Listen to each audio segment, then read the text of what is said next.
Hi, I'm Dave Simpson. I have friends who are therapists and support counselors, and we decided to sit down and have that conversation.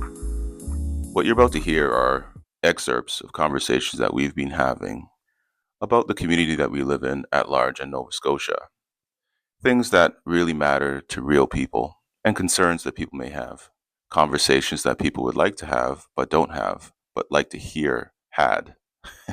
If it sounds confusing, hopefully this would simplify it. So, without further ado, here is part 2 of our conversation about loneliness versus being alone. Just because you're alone doesn't mean that you failed, and it doesn't mean that you're automatically lonely. If someone jumps from relationship to relationship to relationship to relationship over and over again, help us understand what that could possibly entail when it comes to the differentiation between being lonely and being alone. I think the first thing that is ever mentioned when it comes to relationship advice and finding someone to spend the rest of your life with is until you learn to love yourself, you will never love someone else truly. Like it's incapable. Mhm. That's a piece of advice I've heard for a while that I think is really true. And I think that speaks to largely this idea of loneliness versus being alone. But until you can learn to be in solitude with yourself and be comfortable with yourself, it's been said to me that you will not be ready to be in a relationship with someone else. So, someone who is jumping from relationship to relationship to relationship isn't really dealing with themselves, isn't really figuring out their own personal trauma, isn't really finding satisfaction in relationship with other people because they're just putting themselves behind. When in reality, that's the opposite of what we should do. So I don't necessarily think that being alone is a bad thing in that sense. But I do think that, and I do understand that being lonely can cause things like depression, anxiety, thoughts of suicide. Yeah, I really think that it's about understanding yourself before you jump into and enter into relationships with others, particularly romantic. But they're searching So for much, something, aren't they, Alex? yes, That there's a search for something. Not to cut you, just interacting with you here. yeah. In with a lot of men that I speak to, I ask the question, when's the best time to work on yourself? Like, when's the best time to actually know what your constitution is made of, your morals, When you're alone. when you're alone? When is the best Mhm. time to find out your weaknesses, When you're alone. right? To get to know who you really are, what you're susceptible to, what your wants and your desires really are.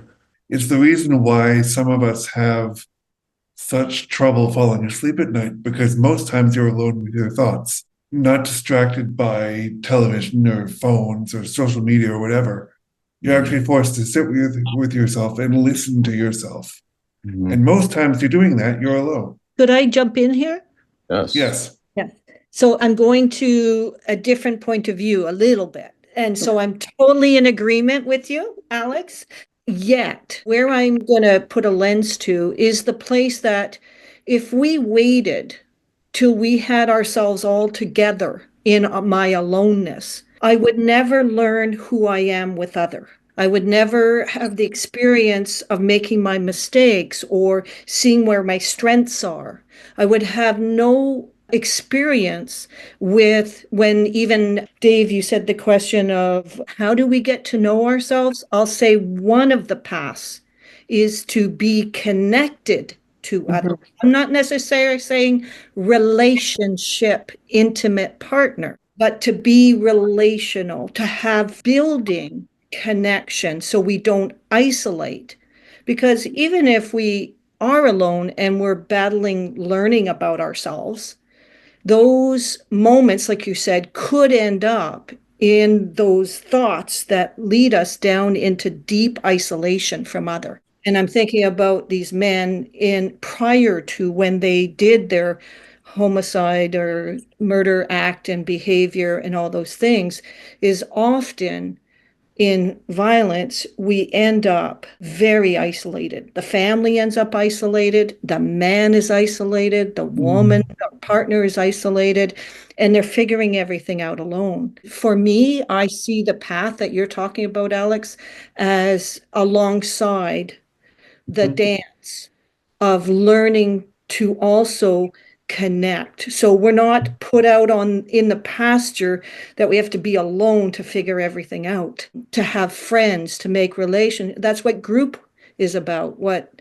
learning to be with others, learning to experience yourself with others, to have real feedback from others.